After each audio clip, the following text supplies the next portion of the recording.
Baik teman-teman, kami dari kelompok 1 akan menjelaskan penerapan matriks normal pada prediksi hasil pertanian, di mana kami beranggotakan 3 orang, dengan saya Aril Situmorang dengan NIM 123160077 dan teman saya Nanda B. Pridamanik dengan NIM 123160080 dan teman saya Febri Arianto dengan NIM 119160099. Baik, di sini ada latar belakang dari pertanian. Pertanian merupakan sektor vital dalam ketahanan pangan dan perekonomian banyak negara, termasuk di Indonesia. Dalam menghadapi tantangan seperti perubahan iklim, ketidakpastian cuaca, dan keterbatasan sumber daya, dibutuhkan pendekatan prediktif yang akurat untuk meningkatkan hasil pertanian. Salah satu pendekatan matematis yang relevan adalah teori matriks normal, yang merupakan bagian dari aljabar linier. Teori ini memungkinkan pengolahan data multivariat secara efisien dan akurat, terutama dalam membangun model prediksi yang melibatkan banyak variabel seperti curah hujan, suhu, kelembapan, serta jenis dan kondisi tanah. Dengan menerapkan teori matriks normal, diharapkan analisis dan prediksi hasil panen dapat dilakukan secara lebih sistematis dan mendekati kondisi nyata di lapangan. Selanjutnya ada rumusan masalah dari pertanian. Yang pertama, bagaimana membangun model regresi linier menggunakan teori matriks normal berdasarkan data historis pertanian dari tahun 2020 hingga tahun 2022.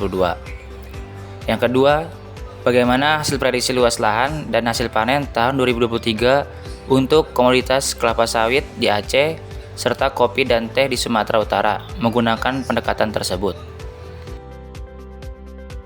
Metodologi yang kami pakai ialah model regresi linier sederhana menggunakan teori matriks normal. Jenis dan sumber data.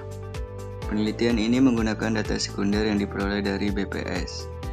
Data yang digunakan berupa luas lahan tanaman perkebunan untuk 3 komoditas utama, kelapa sawit, kopi, dan teh pada periode tahun 2020 hingga 2022.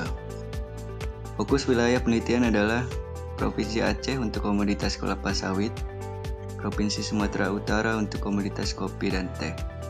Data diambil dari publikasi resmi BPS yang tersedia secara daring dan bersifat terbuka. Data penelitian dari tahun 2020, 2021, 2022 dengan 3 komoditas utama yaitu kelapa sawit, kopi, dan teh. Data tersebut dapat dilihat pada tabel yang tertera. Dengan keterangan, data digunakan sebagai variabel dependen Y dalam model regresi.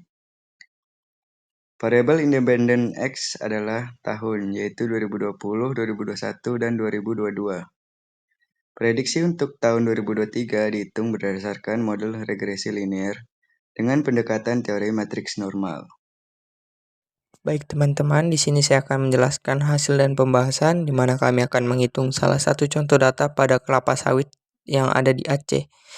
Di sini ada dua matriks yaitu X dan Y, di mana matriks X yang menjelaskan tahun yang kami gunakan yaitu dari tahun 2020 sampai tahun 2022 dan Y-nya itu yang menjelaskan luas tanah pada tahun 2020 sampai dengan 2022.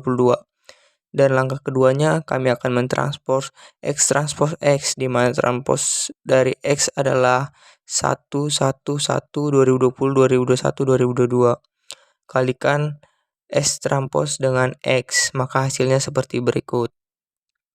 Setelah itu kita akan mengalihkan X transpos dengan Y, di mana Y-nya tadi yaitu luas tanah, dan hasil kalinya seperti berikut.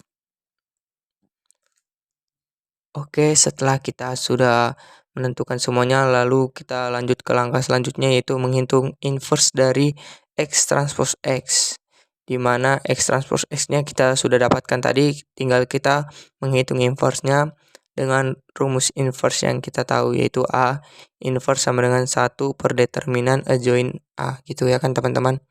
Oke, tinggal kita masukkan nilainya kepada rumus yang sudah dibuat tersebut.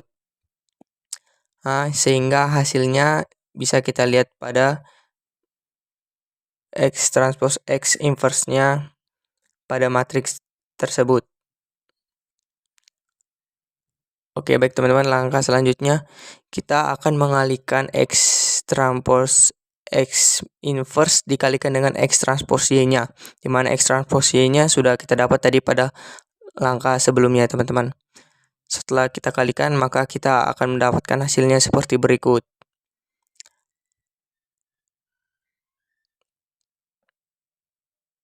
Sudah itu, lalu kita menghitung elemen pertama dan menghitung elemen keduanya gitu teman-teman. Setelah itu maka kita mendapatkan hasil dari B sama dengan elemen pertama dan elemen kedua. Lalu kita memasukkan model regresinya, Y sama dengan mode elemen pertama dikurang elemen kedua dikalikan dengan X, di mana X-nya itu 2023 karena kita akan memprediksi pada tahun 2023. Dan kita masukkan ke rumusnya, lalu kita mendapatkan hasilnya sebagai berikut.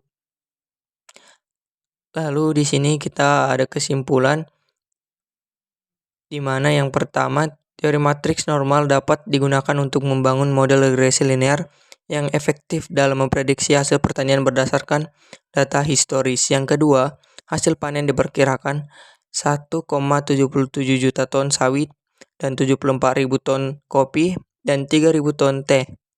Dan yang ketiga, luas lahan tanam menjadi faktor kunci yang sangat mempengaruhi hasil pertanian dan dapat dijadikan dasar utama dalam analisis dan perencanaan produksi.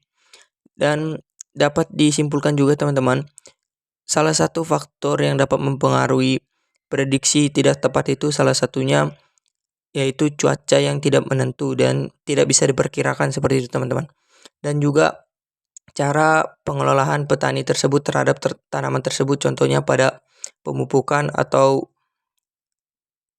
pupuk yang akan diberikan itu pas takarannya atau tidak gitu teman-teman. Itu dapat mempengaruhi prediksi dari hasil pertanian tersebut bagus atau tidaknya. Mungkin sekian dari presentasi kami, sekiranya teman-teman dapat memahami apa yang sudah kami sampaikan. Terima kasih teman-teman.